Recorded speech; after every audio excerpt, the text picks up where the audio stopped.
Hello नमस्कार दोस्तों, आप लोगों का अपना यूट्यूब चैनल रोजगार 7590 में स्वागत है। आज आप लोगों को बताने वाले हैं जीएम पावर से जुड़ी एक बड़ी अपडेट निकल के आ रही है और इसके बारे में आपको पूरी डिटेल से हम जानकारी प्रोवाइड कराते हैं। और सबसे इम्पोर्टेंट ये है कि जीएम पावर सीसीए कैंडिडेट के लिए ज़रूरी क्यों है, इन सभी चीज़ों को लेकर आज क्लियर करने वाले हैं। तो जितने लोग चैनल पर पहली बार आए होंगे तो चैनल को सब्सक्राइब कर लीजिएगा, वीडियो को लाइक शेयर कर दीजिएगा। रेलवे से जुड़ी सभी जानकारी आपको यहाँ पर मिलती रहती है, चाहे अप्रेंटिस की भर्ती हो, चाहे आपकी परमानेंट जॉब एग्ज़ाम हो या रेलवे में जो भी कॉन्ट्रैक्ट बेसिस पे प्राइवेट भर्ती आती रहती है, तो उन सभी चीज़ों की जानकारी आपको यहाँ पे देखने को मिलती रहती है निरंतर। तो आइए, आपको वो सबसे इम्पोर्टेंट ये है कि जो मेन टॉपिक है सीसीए को जीएम पावर ज़रूरी क्यों है और जीएम पावर होता क्या है, इन सारी चीज़ों को क्लियर करने वाले हैं। क्योंकि काफ़ी लोगों का मैसेज और कॉल आ रहा था कि सर ये होता क्या है और क्यों लागू नहीं हो रहा है और क्यों ज़रूरी है, तो आज इसको हम क्लियर ही कर देते हैं। तो देखिए, पहले तो सभी अप्रेंटिस और आईटीआई छात्रों से निवेदन है कि आपके लिए ये वीडियो काफ़ी इम्पोर्टेंट होने वाली है। क्योंकि जितने लोग आईटीआई पास हो जाते हैं तो उनका यही सपना रहता है कि हम भी रेलवे से अप्रेंटिस करेंगे और रेलवे से अप्रेंटिस करने के बाद हमारी भी जॉब रेलवे में लग जाएगी। तो ये आपका मतलब सोच है। और क्योंकि इसके पहले इसी तरीके से होता था कि जो लोग रेलवे से अप्रेंटिस करते थे तो उनको रेलवे में जॉब मिल जाती थी, यानी 1 साल का अप्रेंटिस कंप्लीट करने के बाद ट्रेनिंग जब आपकी कंप्लीट होती थी तो जीएम पावर के तहत यानी जनरल मैनेजर पावर के थ्रू आपका सिलेक्शन हो जाता था। तो यही जीएम पावर यही होता है, जनरल मैनेजर पावर, ठीक है। तो मतलब तुरंत ये होता था कि चलिए आपकी 1 साल कंप्लीट हो गई, आपकी ज्वाइनिंग हो जाएगी। लेकिन अब उसमें मतलब बदलाव कर दिया गया है रेलवे की तरफ से। उसमें जो अप्रेंटिस कर रहे हैं रेलवे से, केवल और केवल रेलवे अप्रेंटिस को, ये ऐसा नहीं है कि आप प्राइवेट लिमिटेड कंपनियां से करके आएंगे फिर आपको बोलेंगे कि नहीं हम भी अप्रेंटिस किए हैं, तो ये अप्रेंटिस काउंट नहीं होते हैं। जो लोग रियल रेलवे से अप्रेंटिस किए हैं उनके लिए अब रेलवे 20% का रिजर्वेशन देता है लेवल 1 में, केवल और केवल लेवल 1 में। कि मतलब जितने लोग आएंगे ग्रुप डी में, जितनी भर्ती आएंगी उसमें 20% सीटें जो अप्रेंटिस रहेंगे उनके लिए रिजर्व कर दी जाती हैं। 2018 से भर्ती जब से हुई है उसमें भी ये नियम लागू था। तो इसमें देखिए समस्या ये आ रही है कि जो लोग अप्रेंटिस कर रहे हैं, अप्रेंटिसों की संख्या हर साल बढ़ती जा रही है।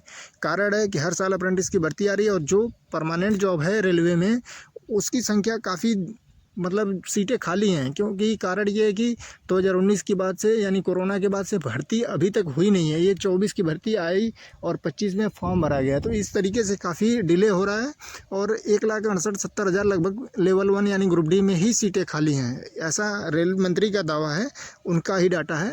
तो इतने सीटें खाली होने के बाद और रियल जो अप्रेंटिस हैं उनकी संख्या 60 से 65,000 है। क्योंकि आरटीआई में 40 से 45,000 बताया जाता है। तो हम लोग मान ले रहे हैं जो छोटे होंगे बच्चे, जो पहले कंप्लीट किए होंगे 2018 से पहले किए होंगे, अगर उनकी भी एज बची होगी तो उनको भी अगर काउंट करते हैं तो 60 से 65,000। तो आखिर में 1,68,000 70,000 सीटें खाली हैं। तो ये जीएम पावर के तहत यानी सभी अप्रेंटिसों का समायोजन तो बिल्कुल हो सकता है।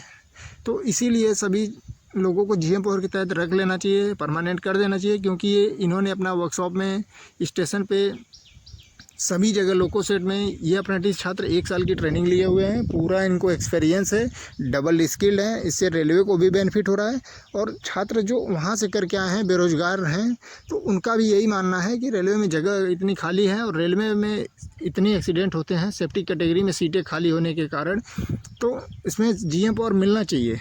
तो जीएम पावर मिलेगा कब?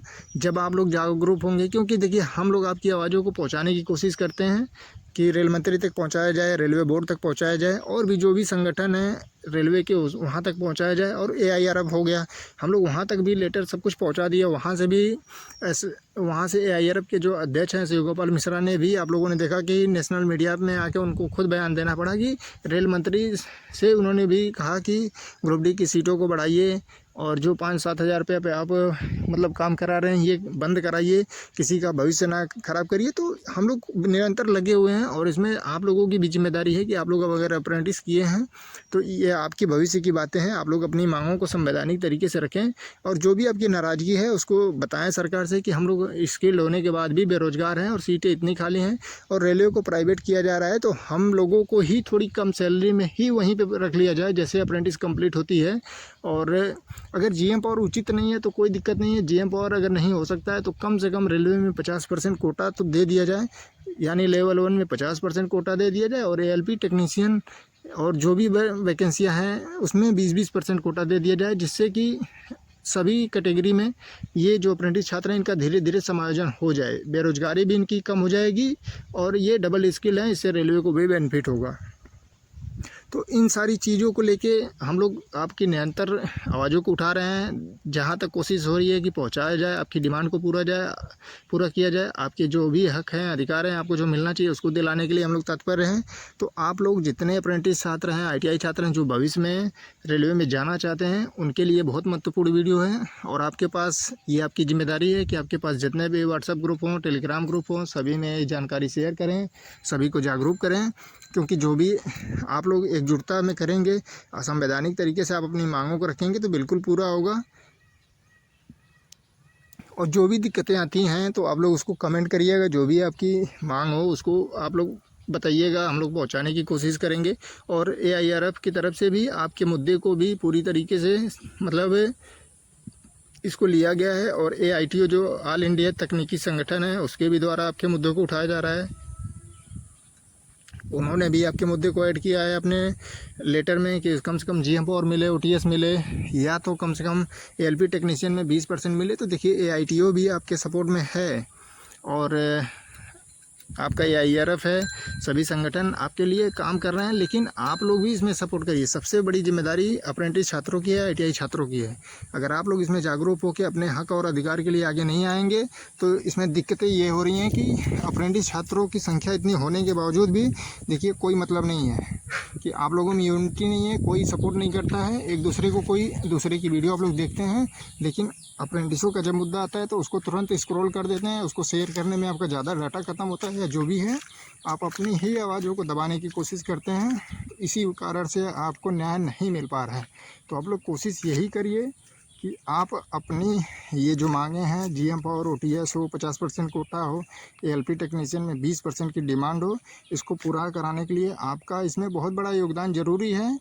तो आपके लिए हम लोग तत्पर हैं, आप लोग भी सपोर्ट करिए और ज़्यादा से ज़्यादा लोगों को इन्फॉर्मेशन शेयर करके उनको इस मुद्दे पे लाइए, ताकि आपकी जो भी डिमांड है उसको हम लोग पूरा करा सकें और आपको नौकरी मिल सके भविष्य में।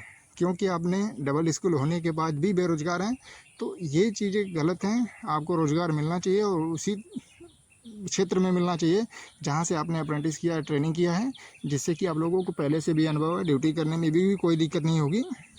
तो बिल्कुल। और जो NSE का नंबर होता है ना, उसको लेके कोई सिलेक्शन में कोई मतलब ज़्यादा निकल नहीं रहा है, क्योंकि देखिए किसी का 60% है, किसी का 90% है, किसी का 99% है। तो इसका जब 1/3 किया जा रहा है ना, तो 60 जिनका परसेंटेज है तो उनका केवल और केवल 20 नंबर बन रहा है, और जिनका 99 तो उनका 33 नंबर बन रहा है। तो बहुत ज़्यादा अंतर देखने को मिल रहा है। तो इससे भी छात्र परेशान है। इसके लिए भी लेटर भेज रहे हैं रेल मंत्री को, श्री गोपाल मिश्रा जी को, AIRF को, मतलब जहाँ उनकी वो पहुँच पा रहे हैं वहाँ तक भेज रहे हैं कि पहले हम लोगों को समान किया जाए, मतलब बराबर किया जाए, इसमें ज़्यादा डिफरेंट ना हो। तो इन सभी चीज़ों का समस्या का समाधान एक ही है, GM पावर मिल जाएगा या OTS मिल जाए, या तो रेलवे ग्रुप D में 50% कोटा और ALP टेक्नीशियन में 20% कोटा मिल जाए, तो सभी का समाधान हो सकता है। तो आप लोग इस वीडियो से बहुत कुछ सीखे होंगे, और आपको ये जानकारी कैसी लगी ज़रूर बताइएगा। जो लोग चैनल पे पहली बार आएंगे चैनल को सब्सक्राइब कर लीजिएगा, ज़्यादा से ज़्यादा इस वीडियो को शेयर करिए। धन्यवाद।